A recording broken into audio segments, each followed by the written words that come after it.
안녕하세요. 저는 장을 만들어 파는 회사를 운영하고 있고, 현재 자식은 없어요. 결혼한 지 30년이 다 되어 가는데, 그동안 자식이 생기지 않아서 마음고생 꽤나 하다가, 이제는 욕심을 접고 강아지 3마리와 함께 지내고 있어요. 이 나이가 되어 인생살이 돌아보니 해괴하기도 하고 우습기도 하고 그래요. 한때는 돈도 많이 벌고 싶어서 돈을 쫓아서 살기도 하고, 자식도 마찬가지. 뭐 어떻게든 하나 가지려고 애를 써도 참 안 되던데 마음을 비우고 지내다 보니 이제는 제 상황을 받아들이게 되고 돈도 따라오고 그런 것 같아요. 뭐 지금에야 마음이 다 정리가 됐지만 한때는 정말 많이 힘들었거든요. 가족들이 얽혀 있어서 더욱 힘들었는데 다시는 그때로 돌아가고 싶지 않은 마음이 굴뚝 같고 그래요. 가족이라 더 힘들었던 그때의 얘기를 차분하게 꺼내보고자 합니다. 짧지 않은 제 이야기 잘 들어주세요. 저는 세 남매 중에 둘째로 태어났어요. 부모님은 농사를 지으셨고 집안이 잘 사는 건 아니었지만 소소하게 웃으면서 그렇게 지냈죠. 위아래로 오빠와 남동생이 있다 보니 엄마를 도와 집안일을 할 사람은 저밖에 없었어요. 여자로 태어났다는 이유로 늘 가족들 뒷바라지나 하면서 컸지만 그게 싫지는 않았습니다. 왜냐면 저에게 가족은 정말 중요한 사람들이었고 제가 일을 해서 엄마가 덜 힘들다면 그걸로도 만족이 됐거든요. 어릴 때부터 저는 엄마가 참 애틋했어요. 엄마가 행여나 아플까봐 걱정이고 속상하실까봐 신경 쓰이고 그래서 말 잘 듣는 딸이 되려고 부단히 노력했고 그런 저를 엄마도 많이 예뻐해 주셨어요. 오빠와 동생은 대학에 진학을 했지만 저는 고등학교 졸업 후 곧장 사무실에 격리로 취직해 집안 살림에 보탬을 했어요.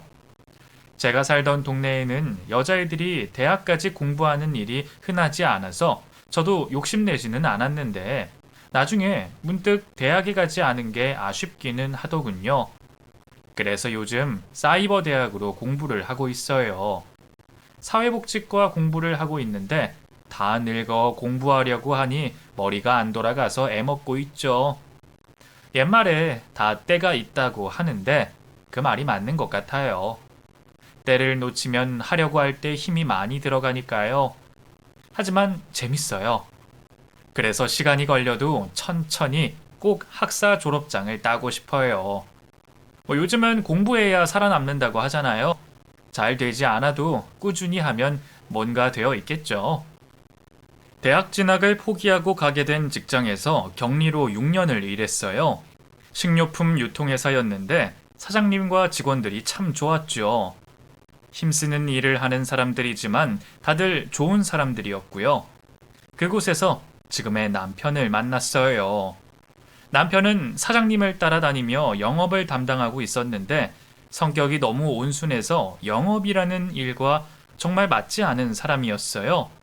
곧 그만둘 것 같은데도 꾸준하게 출근을 하는 모습에 성실함을 인정받았죠. 김대리, 오늘 거래처에 납품 금액 잘못 올려줬던데. 네? 제가요? 그 박 사장이 좀 전에 전화 와서 금액 확인했는데 그 김대리가 금액을 낮게 얘기했더만. 예? 그럴 리가. 제가 확인해 보겠습니다. 확인하긴 뭘 해? 얘기 다 끝났는데. 김대리, 회사 말아먹으려고 그래? 이렇게 영업해서 어떻게 남겨먹어? 죄송합니다. 오늘 손해본 금액 김대리 월급에서 깔 테니까 그렇게 알아. 대체 몇 번째야? 죄송합니다. 죄송합니다. 죄송합니다라는 말이 주 멘트가 될 정도로 실수가 잦은 사람이었어요. 워낙 실수가 잦다 보니 자신이 하지 않은 실수도 덤탱이를 쓸 때도 있었죠. 머리 잘 굴리는 다른 직원들이 눈치 보다가 그 사람에게 떠넘겨서 혼이 나는 걸 본 게 한두 번이 아니었으니까요. 보다 못한 제가 나서서 정리해준 것도 몇 번이나 됐죠.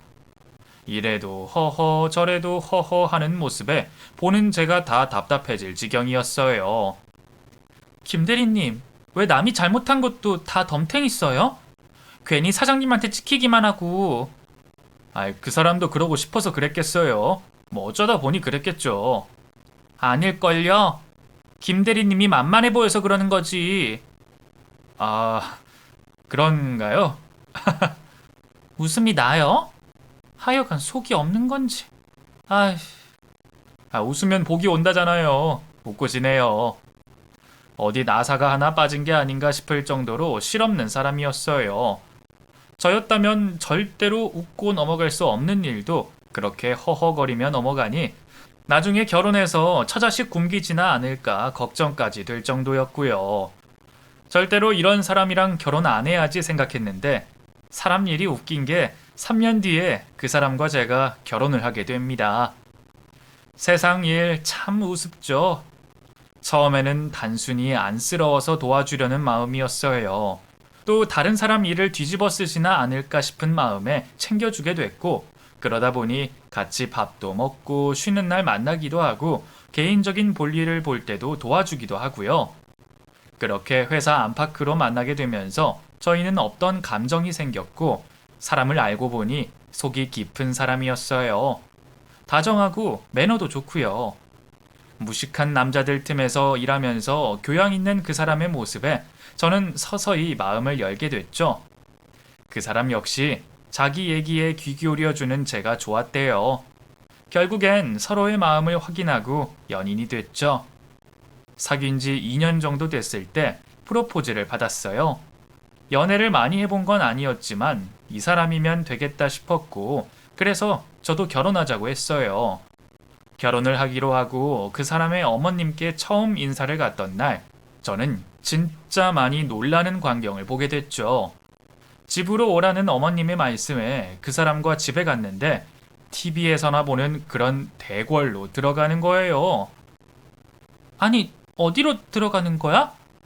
어디긴 우리 집에 들어가는 거지. 집?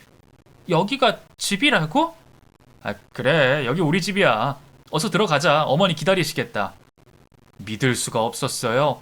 평소 입고 다니는 옷이나 타고 다니는 차도 보통 사람들과 별반 다를 게 없었어요.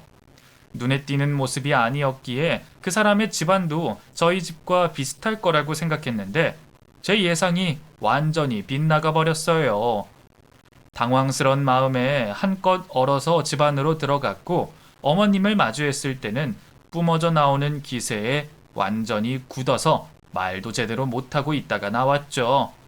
어머님께 첫인사를 드렸을 때 무슨 얘기를 했는지 전혀 생각이 나지 않아요.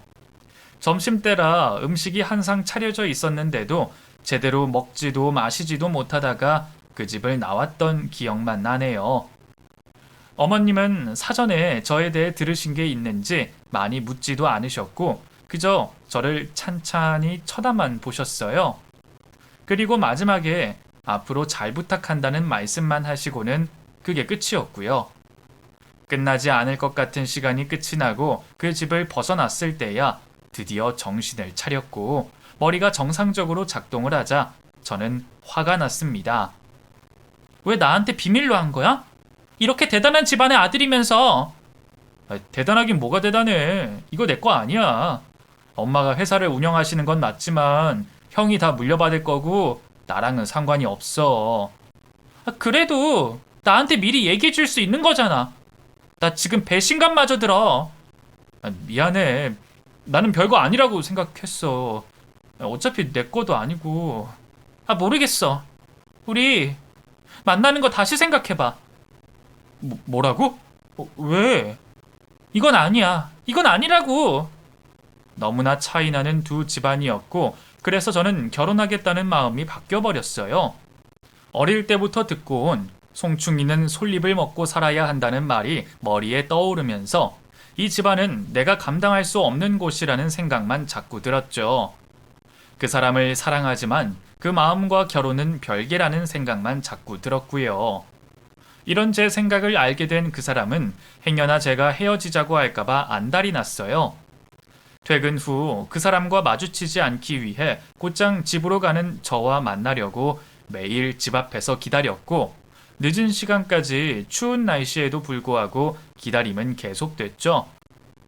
그 사람 집안에 대해 알게 된 부모님도 제 생각에 동의를 하셨지만 포기하지 않고 매일 찾아오는 그 사람을 보며 안타까워 하셨어요.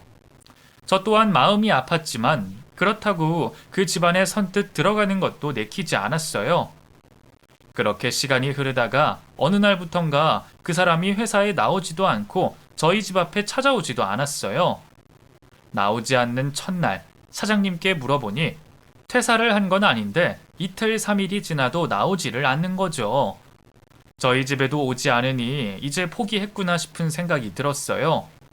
막상 그 사람이 포기했다는 생각에 마음 한켠이 찡하고 아파왔지만 단념하는 게 맞다는 생각이 들었고 눈물로 마음을 정리하고 있을 때 생각지도 못한 사람이 저를 찾아왔어요. 내 아들이랑 결혼하기 싫으냐? 양쪽 집안이 너무 기운다고 생각해요. 처음부터 알았다면 결혼하겠다고 생각도 안 했을 거예요. 시댁이 부자면 좋은 거지. 그게 어때서?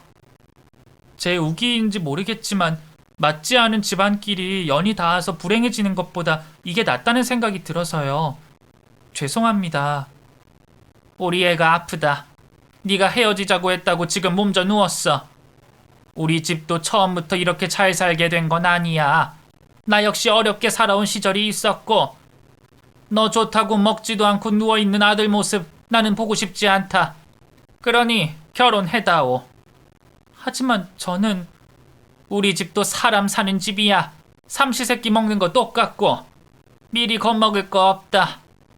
그 사람의 어머님이 손수 찾아오셔서 결혼을 하라고 하셨어요. 제가 걱정하는 그런 일은 없을 거라고 약속을 해주셨고요. 인사드리러 간 첫날 저는 평가를 받는다고 느꼈는데 그날 뵌 어머님은 그저 아들을 가진 엄마의 모습이었어요. 권위의식도 느껴지지 않았고 힘들어하는 아들을 도와주고 싶은 마음이 느껴지는 모습이었죠. 그 모습에 다쳤던 저의 마음이 서서히 풀렸고 결국 저는 그 집안에 시집을 가게 됐어요. 저희 시댁은 어머님이 종갓집 종부로 사시면서 알게 된 비법으로 간장, 고추장, 된장을 만들어 판매를 하고 있어요. 재래식 방법으로 장을 담그고 재료에 있어선 절대로 타협하지 않는 그런 어머님의 소신으로 꽤나 인지도가 있는 그런 회사죠. 음식 장사라는 게 재료가 변질되면 바로 티가 나잖아요. 그래서 어머님은 적게 남기더라도 재료 선정에 있어서는 고집이 있으신 편이셨죠. 그래서 그렇게 큰 회사가 됐나 싶은 생각도 들었고요. 제가 결혼을 했을 당시에는 제 남편의 형인 아주버님이 어머님을 도와 회사 일을 맡아 하셨어요. 영업과 판매에 관련된 건 아주버님이, 제품 생산은 어머님과 형님이 맡아서 운영하고 계셨죠. 그런데 자식이라곤 둘밖에 없는데 제 남편은 집안일에 손도 대지 않고 마치 남인 것처럼 살고 있었어요. 결혼할 때부터 집안 사업에는 관심이 없다는 말을 들었지만 궁금증이 생기더군요. 왜 그러는지 말이에요. 당신은 왜 집안 사업에 아무것도 안 해? 형님이 알아서 하시는데 뭐하러. 아주버님 혼자 엄청 바쁘신 것 같던데 당신이 도와드리면 훨 나을 거 아니야. 됐어. 형이 먼저 얘기하기 전에는 끼어들지 않을 거야 나는. 혹시 내가 모르는 뭔가가 있는 건 아니지? 드라마 너무 많이 본 거 아니야? 그런 게 어딨어. 처음엔 몰랐는데 살다 보니 분위기가 읽히더라고요. 내 남편만 뭔가 따돌려지는 듯한 느낌. 어머님은 남편에게 늘 애처로운 눈빛으로 쳐다보셨고 아주버님 내외는 돈 못 받는 빚쟁이처럼 남편에게 날이 서 있었어요. 그 중간에 있는 저도 자연스레 눈치를 보며 지내게 됐고요. 상황이 그러하니 제가 알지 못하는 무슨 일이 있구나 싶었는데 남편은 그런 게 어딨냐며 웃어 넘기더라고요. 하지만 여자의 촉이 남다르잖아요. 결국에 그 숨겨진 일이 뭔지 제가 알게 됐죠. 그날은 어머님의 생신을 맞아 다 같이 저녁을 먹는 날이었어요. 무슨 일은 꼭 그런 기념일에 생기잖아요. 그날도 어김없이 일이 생기고 말았죠. 현기 이제 회사 일 좀 도와라. 민기 혼자 일하는 거 버거워. 네? 저요? 언제까지 밖으로 돌 거야? 결혼도 했고 앞으로 자식도 날 건데 자리 잡고 해야지. 어머니, 저는 지금이 좋아요. 형도 아직 젊고 바쁠 때 가끔 도와주면 돼요. 그것도 도움이 되겠지만 네가 제대로 일을 해주면 더 낫겠지. 어머님, 이 사람 안 바빠요. 지금도 충분히 괜찮아요. 네가 뭘 안다고 나섰니? 어머님의 말씀에 형님이 나서서 말리더군요. 제가 끼어들 내용도 아니고 해서 눈치만 보며 앉아 있었는데 가만히 계시던 아주버님이 버럭 화를 내기 시작했어요. 어머니는 이 좋은 날에 기어이 그 얘기를 하셔야겠어요?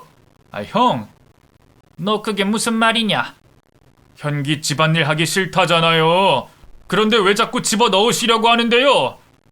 말 조심 안 하니? 그렇게 마음이 쓰이세요? 밖에서 데려온 제가 사업 다 차지할까봐. 아, 형!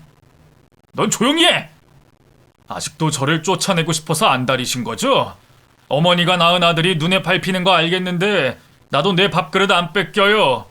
나도 아버지 핏줄이에요. 가만히 밥을 먹다가 기절초풍할 얘기를 듣고 체하는 줄 알았어요. 유독 내 남편에게 차가운 아주버님이었지만 형제간의 사이가 안 좋을 수도 있으니 그런가 보다 했죠. 그런데 이렇게 엄청난 비밀이 숨겨져 있는 줄은 꿈에도 몰랐죠. 하고 싶은 말을 다 하고 성이 안 차는지 씩씩거리며 아주버님은 나가셨고 형님도 곧 눈치를 보며 밖으로 나가더군요. 어머님은 밥숟가락을 놓고 두통이 있으신지 머리를 감싸 눈을 감고 계셨어요. 남편은 죄인 마냥 그 곁에 가만히 앉아 있었고요. 자리를 일어나시는 어머님의 눈가에 눈물이 흐르는 걸 보며 마음이 많이 아팠어요. 집안 사업에 형제가 나란히 일하는 게 뭐가 그리 마음에 안 든다고 이 심통인 건지, 재산을 모두 물려받은 것도 아니고 작은 자리 하나 내주는 것도 이렇게나 유난을 떨 일인가 싶었어요. 문득 남편이 너무 불쌍했죠. 결혼 전부터 봐왔던 이 사람의 모습, 화가 나는 상황에도 절대 화를 못 내는 남편의 성향이 모두 형 때문인가 싶더라고요. 많이 놀랐지? 미안하다. 아주버님이 얘기하는 게 뭐야? 밖에서 데려온 자식이라니. 둘이 친형제 아니야? 그게... 어머니가 달라. 뭐? 어머니가 다르다고? 그럼 아버님이 바람 피우신 거야? 결과적으론 그런 거지. 세상에. 남편은 모든 사실을 얘기해 줬는데 시부모님이 결혼하시고 두 분 사이에 자식이 생기지 않았대요. 아버님도 2대 독자셨기 때문에 자식이 귀한 집이었으니 시집을 오신 후 어머님이 얼마나 부담이 되셨겠어요. 한 해, 두 해가 지나도 자식이 생기지 않자 어른들의 결정으로 아버님이 다른 여자를 만나게 됐고 희한하게도 그 둘 사이에 자식이 생긴 거죠. 그때 태어난 아들이 지금의 아주버님이셨어요. 그래도 아버님은 어머님을 내칠 수 없다고 하셨고 결국 밖에서 태어난 아이를 데려다 어머님이 키우시게 됐는데 몇 년 후에 기적적으로 어머님도 임신을 하셨고 제 남편을 낳으신 거죠. 어릴 때는 잘 모르고 컸대요. 당연히 친형인 줄 알았고 이복형은 상상도 못했지만 명절날 친척의 말실수로 형제가 알게 됐대요. 서로의 엄마가 다르다는 걸. 게다가 아주버님의 친모는 어디서 사는지도 모르게 되자 그때부터 어긋나기 시작했고 둘 사이는 지금의 상황이 됐다고 하더군요. 그 긴 이야기를 듣고 있는데 제가 저절로 한숨이 다 나왔어요. 그제서야 이 형제들의 사이가 뒤틀린 이유를 알겠더라고요. 안타깝기도 하고 화도 나고 그랬어요. 아버지가 돌아가시고 형은 회사 일에 본격적으로 뛰어들었어.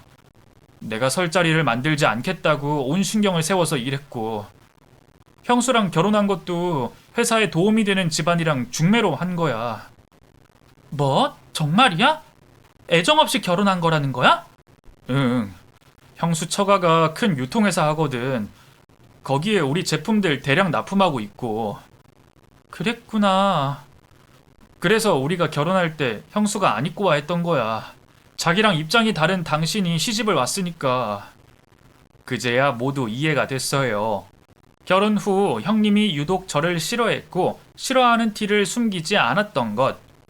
어머님 앞에서 일부러 까내리는 말도 서슴없이 하고 그랬거든요. 형님 내외 사이에도 아직 자식이 없어서 집안에서 부부 금술이 좋은지 모르겠지만 우리 앞에서는 서로 사무적으로 대하는 모습이었어요. 마치 부부가 아니라 같이 일하는 사람처럼요. 그래서 저에게 히스테리를 부리는가 보다 생각했는데 또 다른 이유가 있었던 거죠. 모든 사실을 알게 됐지만 속은 더 답답해졌어요. 이 집안에서 우리가 어떤 태도로 지내야 할지 감이 서질 않았죠. 아주버님은 앞으로도 제 남편을 계속 몰아세울 텐데 계속 당하기만 하면서 지내야 하는 건지 답이 없었어요. 그렇다고 제가 친정에 힘이 있어서 남편의 뒷배가 되어줄 수 있는 것도 아니고요.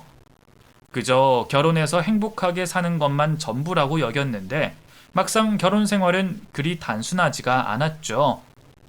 생신날 첫째 아들과 언쟁을 하신 어머님은 이후로도 컨디션이 좋지 않으셨어요. 지병이신 당뇨와 고혈압 때문에 건강을 돌보셔야 했지만 식사도 제대로 못 하시더라고요. 그 모습에 마음이 참 아팠지만 정작 어머님은 아무렇지 않은 척 지내셨어요. 그렇게 조용히 넘어가는가 보다 생각하고 있었는데 악재가 겹쳤어요. 어머님이 산에 오르시다가 오르막에서 구르시는 사고가 생겼죠. 가끔 속이 답답하시다고 뒷산에 오르실 때가 있었는데 그럴 때는 늘 남편이 동행했어요. 그런데 그날따라 동행하는 사람도 없이 우리에게 알리지도 않고 홀로 산을 오르셨던 거예요. 그러다가 사고가 나신 거였죠. 사고 연락을 받은 우리는 놀라서 병원으로 갔고 불행하게도 어머님은 허리신경을 다치시게 돼서 하반신 마비 판정을 받으셨어요. 여간에서는 화를 내는 법이 없는 남편이 어머님의 사고와 상태를 듣고는 미친 사람처럼 어머님께 퍼붓어요. 왜 혼자 가신 거예요? 산에 가실 때 저랑 항상 같이 가셨잖아요. 왜요? 뭐 죽으려고 갔어요? 네? 여보, 언성 낮춰요. 엄마는 나한테 대체 왜 그러시는 거예요? 평생을 형 그늘 아래서 몸살이고 살잖아요.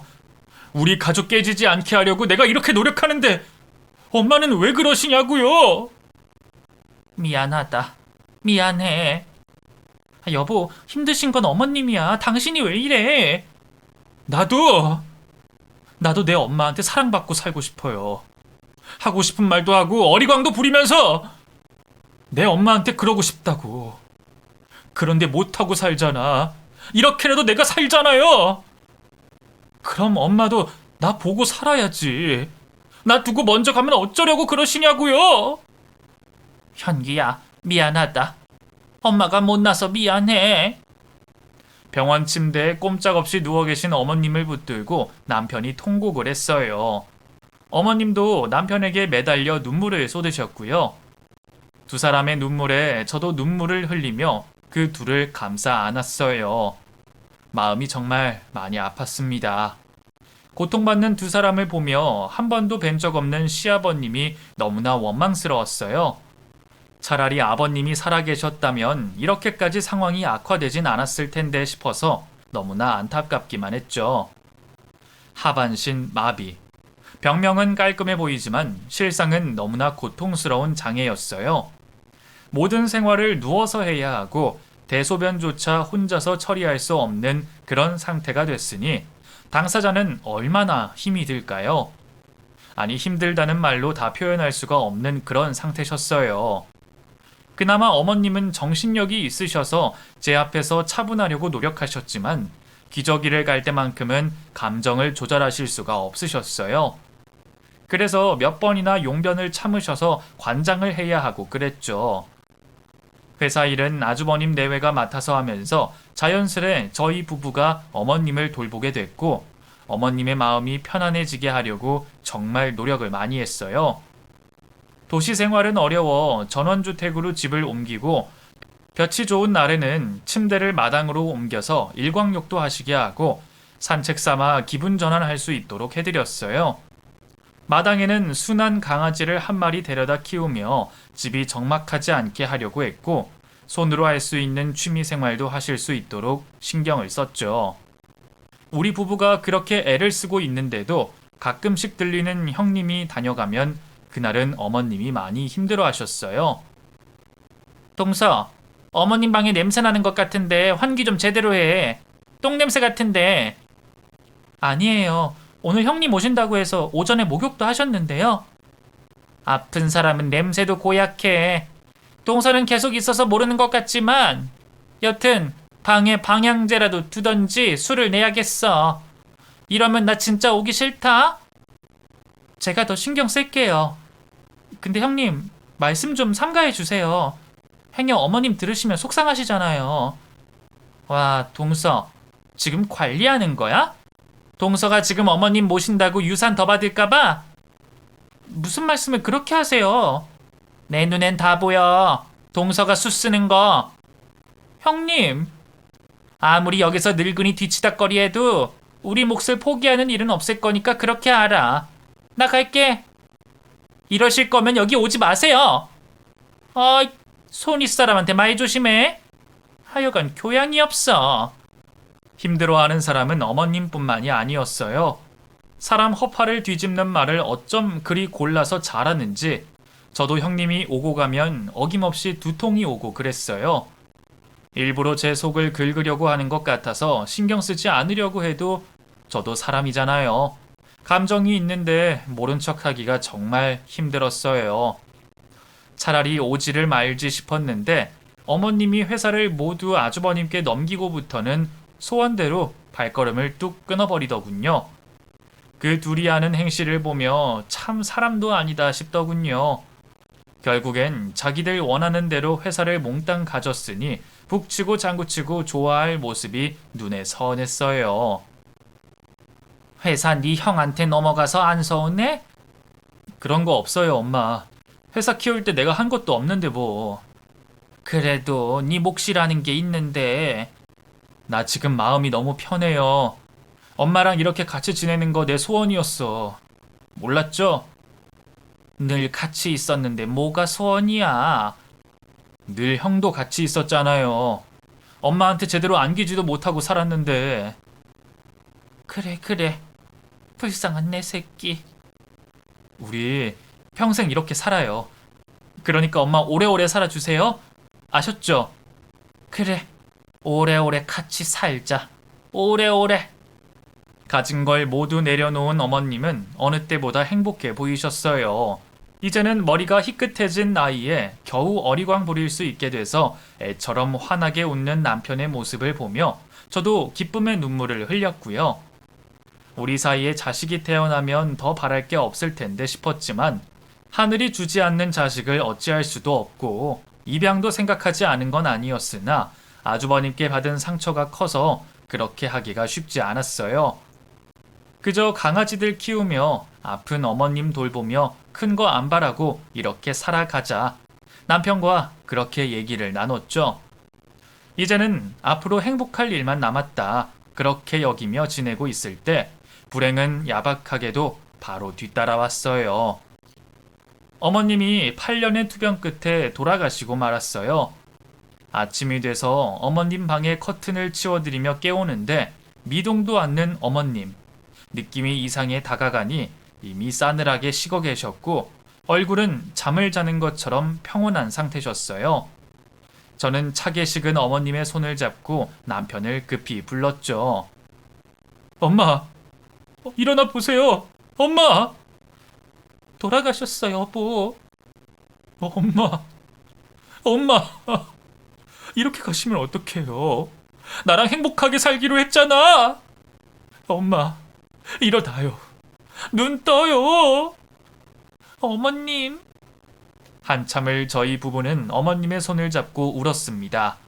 차게 식은 몸이 혹시나 추우실까 우리 온기도 손을 어루만지며 한참 동안을 그리 울었어요. 죽은 사람의 손을 어루만지고 있는데도 전혀 무섭지 않았죠. 우리 엄마니까, 우리 어머님이니까 전혀 무섭지가 않았어요.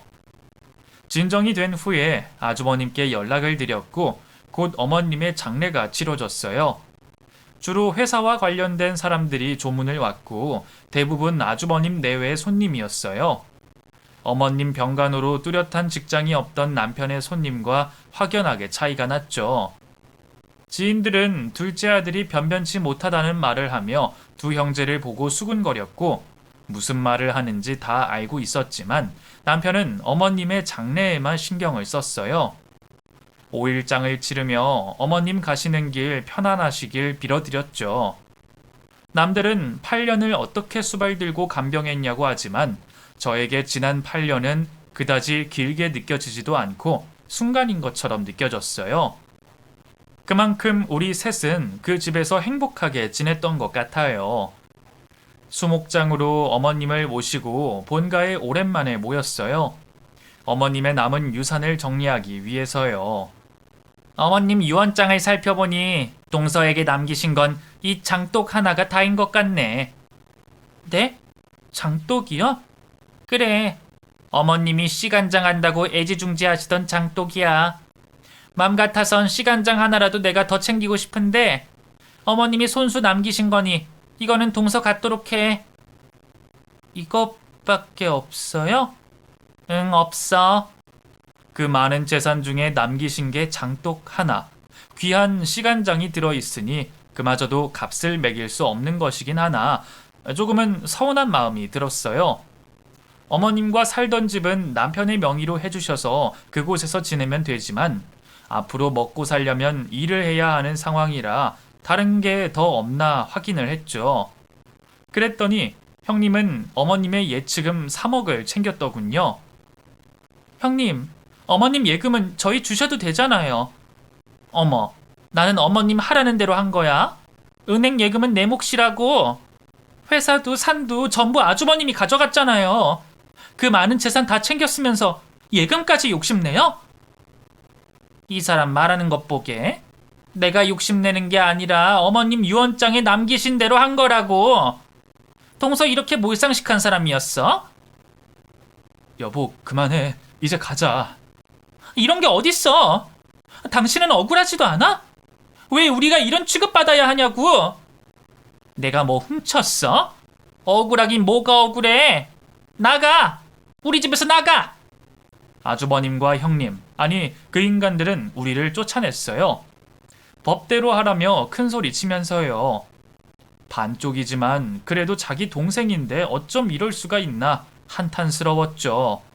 그동안 어머님에 관련된 일을 정말 묵묵히 해왔는데도 알아주기는커녕 이런 식으로 내치니 속이 뒤집어지는 것 같았습니다.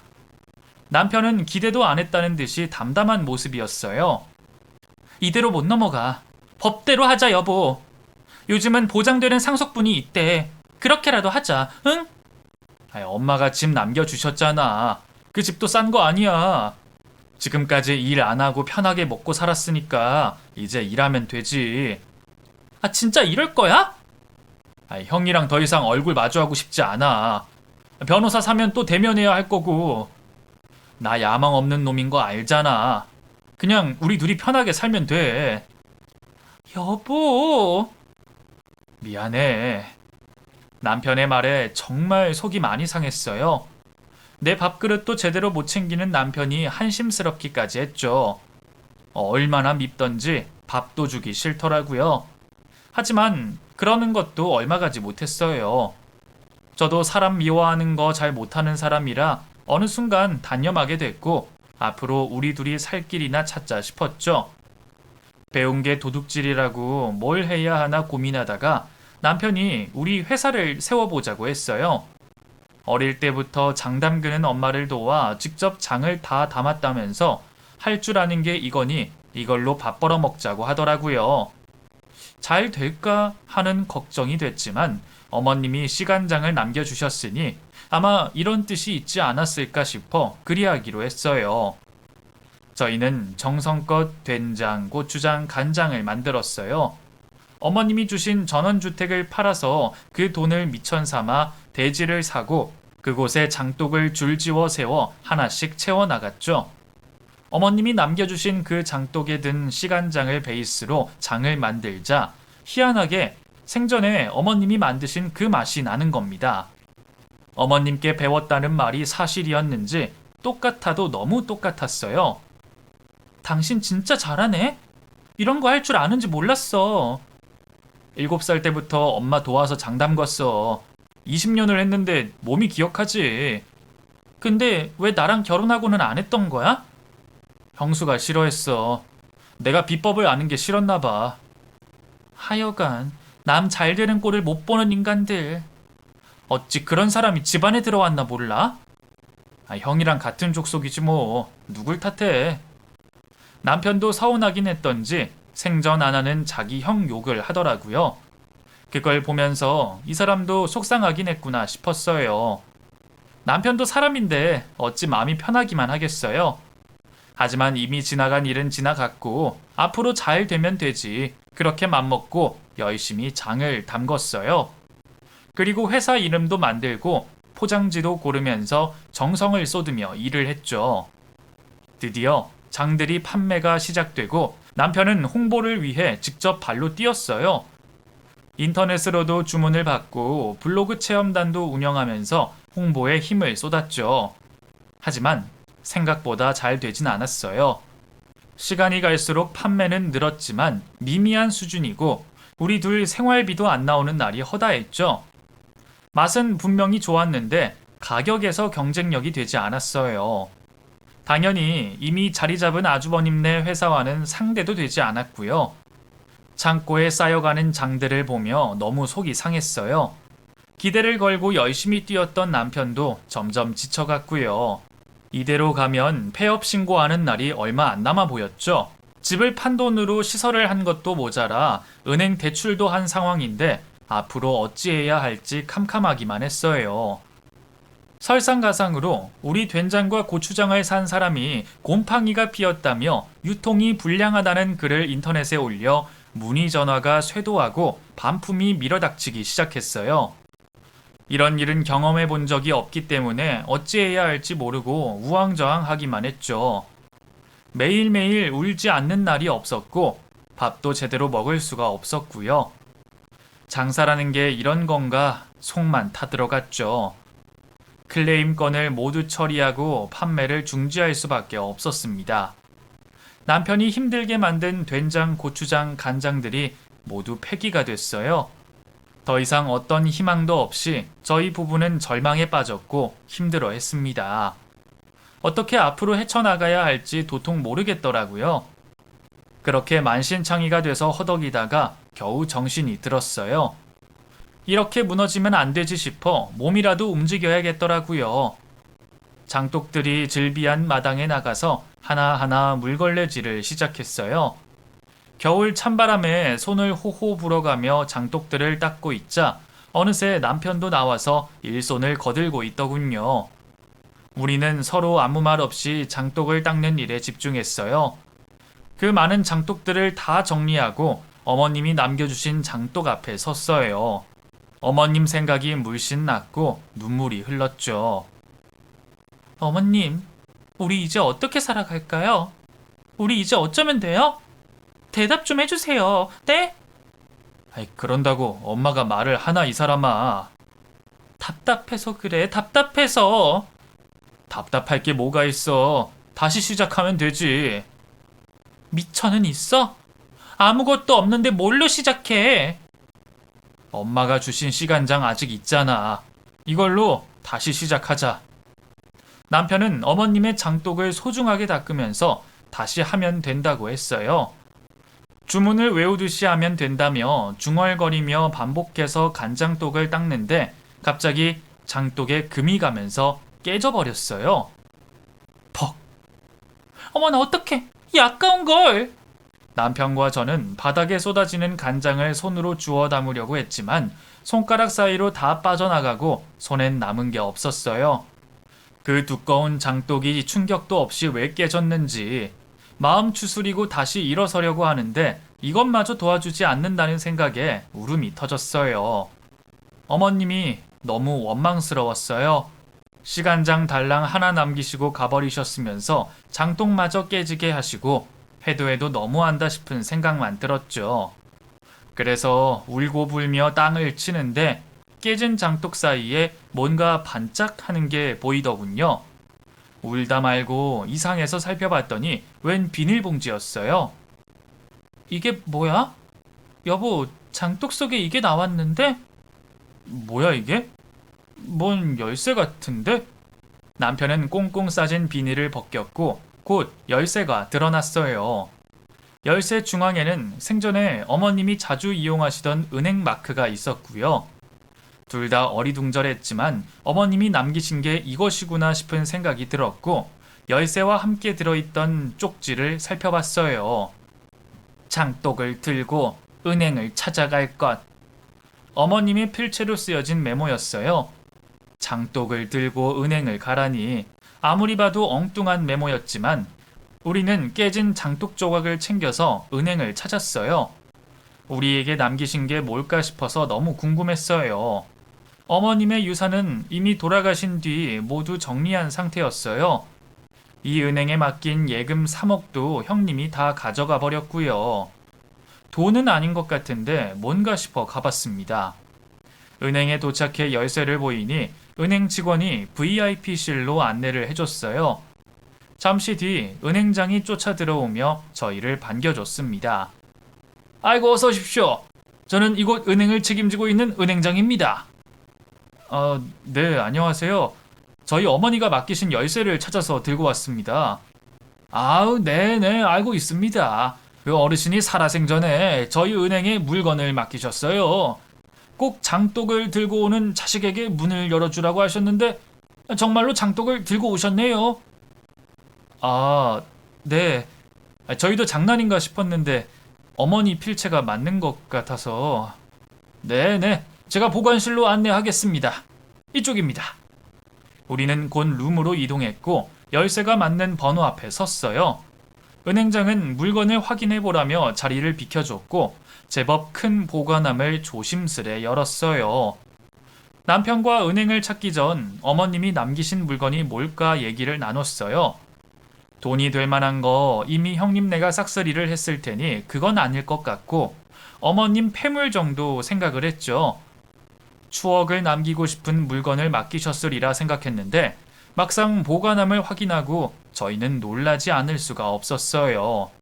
그 안에는 금괴가, 두꺼운 금괴가 잔뜩 있었어요. 금괴가 빛을 받아서 노란색을 띠는데 어찌나 밝은지 눈이 멀 것 같은 착각이 들 정도였어요. 여보, 이건 금괴야, 금괴. 어머님이 우리한테 이걸 남기셨나봐. 세상에, 이게 다 얼마야? 눈으로 보고 있지만 믿을 수가 없었어요. 저도 남편도 어안이 벙벙해서 말을 하지도 못하고 금괴만 만졌어요. 금괴 옆에는 편지로 보이는 종이가 있었고 우리는 서둘러 종이를 펼쳐봤어요. 안에는 어머님의 필체가 있었는데 읽어보니 이 사람한테 남기신 물건이 틀림없었죠. 사랑하는 내 아들 현기야. 마지막 가는 길 너에게 뭐라도 남기고 싶어서 내가 이리 장난을 쳤다. 너는 어릴 때부터 네 형을 참 많이 좋아했어. 늘 형에게 양보하고 좋은 게 있으면 지 형부터 챙겨줬지. 그런 너를 잘 알기에 내가 죽고 나면 분명 빈손이 될 게 뻔해서 내가 이렇게 준비했다. 부디 내가 없는 세상 행복하게 살아가거라. 남편은 어머님의 필체가 담긴 종이를 붙들고 울음을 터뜨렸어요. 돌아가신 뒤에 상황까지 모두 꿰고 계셨던 어머니. 홀로 남을 아들이 맘에 걸려 이렇게 준비하신 어머님의 마음에 저도 남편도 말을 잃고 울기만 했어요. 형에게 뺏기지 않게 하려고 따로 금괴를 준비해 주신 어머님이 너무나 감사했죠. 이후 우리는 금괴를 수령했고 모두 현금화를 했어요. 수가 상당해 현금화 하는데도 시간이 제법 걸렸는데 다 정리하고 나니 모두 20억이나 됐어요. 우리는 그 돈으로 공장을 재설비하고 본격적으로 장 판매를 재개했습니다. 자금이 있으니 설비나 포장 방면에 완벽하게 준비할 수 있었어요. 다시 시작한 장 장사는 대박을 쳤습니다. 온라인에서 입소문이 나서 재고 쌓일 틈도 없이 팔려나갔고 저희는 판로를 구축하기 위해서 여러 방면으로 판매처를 뚫고 있어요. 이제는 어느 정도 매출도 안정화가 됐는데 재료값이 너무 올라서 재료 수급에 어려움이 있어요. 물가가 너무 올라 팔아도 얼마 남지 않는 상황이지만 그래도 어머님의 뜻을 이어받아서 항상 정직하게 판매하기 위해 애를 쓰고 있죠. 우리 회사는 이렇게 점점 안정화가 되어 가는데 형님네 회사는 사행길을 걷고 있는 것 같아요. 물가 때문에 재료에 장난을 친 모양인지 클레임도 많이 걸리고 판매도 많이 떨어졌다는 업계 소문이 있더라고요. 곧 매각할지도 모른다는 말까지 돌던데 어머님이 힘들게 일구신 회사를 왜 저 모양으로 운영하는지 참 모를 일입니다. 제 사연은 여기까지예요. 그동안 살아오면서 우여곡절이 많았지만 결국엔 이렇게 잘 살고 있으니 남편 말대로 웃으면 복이 오나 봅니다. 구독자분들도 힘든 겨울날 웃으면서 지내보세요. 내년에 분명 복이 찾아오실 거예요. 긴 이야기 들어주셔서 고맙습니다.